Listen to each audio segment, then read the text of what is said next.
बिस्मिल्लाहिर्रहमानिर्रहीम। लाखों करोड़ों दुरूदो सलाम मोहम्मद मुस्तफ़ा सल्लल्लाहु अलैहि वसल्लम और आले मोहम्मद पर। मैं हूँ उमर दराज गोंदल।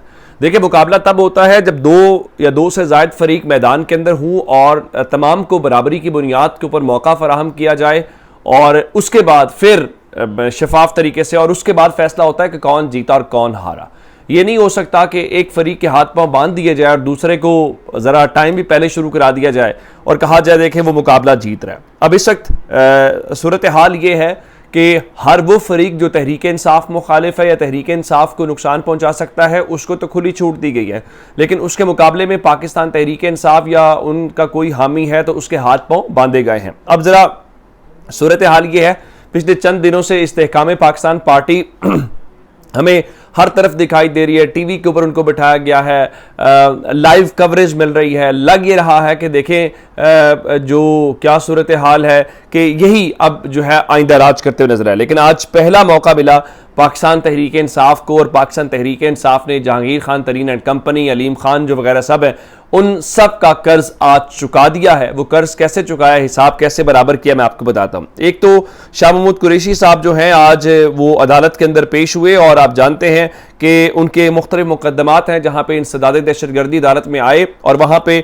3 मुकदमात के अंदर 27 जून तक उनकी अबूरी जमानत जो है उसको अदालत ने मंजूर कर लिया। लेकिन इस दौरान उनसे पूछा गया, ये जो नई पार्टी इस्तेहकाम पाकिस्तान पार्टी लॉन्च हुआ, अब आपको ये भी याद रखना चाहिए कि शाह महमूद कुरैशी और जहांगीर खान तरीन की आपस में कभी भी नहीं बनती और इनकी आपस में एक बहुत ज़्यादा टसल भी रही। तो शाह महमूद कुरैशी तो डट के खड़े हुए इमरान खान के साथ राइट नाउ जो है। अलीम खान और जहांगीर खान तरीन का ग्रुप पहले दिन से शाह महमूद कुरैशी के बारे में गलत फहमियां पैदा करता है और आज भी वो कोशिश कर रहे हैं। लेकिन आज जो सबसे खूबसूरत जुमला था वो शाह महमूद कुरैशी ने बोला। वो कैसे? उनसे ये पूछा गया कि एक नई जमात लॉन्च की गई है इस्तेहकाम पाकिस्तान पार्टी, तो आपकी इसके ऊपर क्या राय है? उन्होंने बड़ा दिलचस्प इसके ऊपर जुमला बताया। उन्होंने कहा कि जब कोई मरीज अस्पताल की इमरजेंसी में लाया जाए तो डॉक्टर्स उसका मुआयना करते हैं और अक्सर औकात होता यह है कि वो मरीज रास्ते में ही दम तोड़ देता है या पहले ही उसकी जान निकल चुकी होती है। लेकिन चूंकि उसको अस्पताल लाया जाता है, डॉक्टर्स चेक करने के बाद उसकी जो रिपोर्ट लिखते हैं उसके ऊपर लिखते हैं डेड ऑन अराइवल, जिसका मतलब ये है कि इसको यहाँ मुर्दा हालत में लाया गया या जब इसको अस्पताल लाया गया तो ऑलरेडी इसका काम हो चुका था, इसके ऊपर इलाज मुआवजा इसका नहीं हो सकता था। उन्होंने कहा बिल्कुल इस तरीके से कि इस्तेहकाम पाकिस्तान पार्टी के क्या कहते हैं कि लॉन्च पर यही कहूंगा कि this is dead on arrival. उनके कहने का मतलब यह है कि बिल्कुल ये जिस पेशेंट को आप लेके आए हैं यानी इस्तेहकाम पाकिस्तान पार्टी को, ये ऑलरेडी डेड है यानी इसके अंदर जान नहीं है, तो इसका कोई फायदा नहीं है। इसको आप इलाज मुआवजा जितना मर्जी कर लें तो जो चीज़ ऑलरेडी डेड हो चुकी हो आप उसको जिंदा नहीं कर सकते। तो ये एक मुर्दा घोड़े में जान डालने की एक नाकाम कोशिश है। दूसरा एक बड़ी दिलचस्प बात जो पहलू था कि आप जानते हैं कि पाकिस्तान तहरीक इंसाफ को कवरेज नहीं मिल रही। इवन अली मोहम्मद खान की बात करें तो उनको आप जानते हैं कि उस हवाले से उनके कहने के अदालत के बावजूद उनको बार बार गिरफ्तार किया जा रहा है। लेकिन शाह महमूद कुरैशी आज हैरानकुन तौर पे अब तक 2-3 लोगों को तहरीक इंसाफ की कवरेज मिली है, उसमें एक शाह महमूद कुरैशी हैं या फिर चौधरी परवेज इलाही हैं। इमरान खान को तो कवरेज का सवाल ही पैदा नहीं होता, लेकिन शाह महमूद कुरैशी को और परवेज इलाही को कवरेज जो है वो हमें ज़रूर इस वक्त मिलती हुई दिखाई दे रही है। अच्छा, उसके बाद एक और जो बड़ी खबर है, बड़ी खबर यह है कि वज़ीर दिफा ख्वाजा आसिफ ने यह बताया है कि चेयरमैन तहरीक इंसाफ से 9 मई के वाक़यात से मुतल्लिक पूछगछ शुरू कर दी गई है। अब शायद वो JIT के तनाजुर में बात कर रहे थे जिसमें इमरान खान को तलब किया गया था और इमरान खान पेश नहीं हुए थे, जहां पे उनके नुमाइंदों ने जवाब जमा कराया था, या फिर उसके अलावा कोई इन्वेस्टिगेशन शुरू की गई है, तो उस हवाले से कोई मालूम नहीं है। अब इस सारी सूरत हाल को लेके क्या मामला बनता है वो तो हमें आगे चल के पता चलेगा। लेकिन सुप्रीम कोर्ट में एक बहुत बड़ी डेवलपमेंट है जिसको आप तहरीक इंसाफ की मदद कहेंगे या क्या कहेंगे। चंद रोज पहले लाहौर हाई कोर्ट बार ने एक करारदाद पास की जिसके अंदर वो मिलिट्री कोर्ट के हवाले से बात कर रहे थे और जो ऑफिशियल सीक्रेट एक्ट है उस हवाले से बात कर रहे थे। क्या सिविलियंस को उसके अंदर ट्रायल किया जा सकता है, नहीं किया जा सकता। फिर पेशावर हाई कोर्ट ने भी इसके ऊपर सवाल किया है। तो आज एक बाकायदा तौर पर एक पिटीशन जो है जिसको आप कॉन्स्टिट्यूशनल पिटीशन कह सकते हैं, वो सिविल सोसाइटी के बिहाफ के ऊपर सुप्रीम कोर्ट के अंदर जो है वो दायर की गई है। और जिस हवाले से बड़े सादा अल्फाज में ये कहा गया है कि जनाब जो 9 मई के वाक़यात हैं उनमें मुलविस मुलज़िमान के ट्रायल फौजी अदालतों में चलाना आर्मी एक्ट और ऑफिशियल सीक्रेट एक्ट की खिलाफ वर्जी है। और उनके मुताबिक जी सुप्रीम कोर्ट फौजी अदालतों में सिविलियन के मुकदमा चलाने के अमल को गैर आइनी करार दे। मिलिट्री कोर्ट में सिविलियंस के मुकदमा चलाने के लिए गाइडलाइंस बने तक ट्रायल रोकने का हुक्म दिया जाए।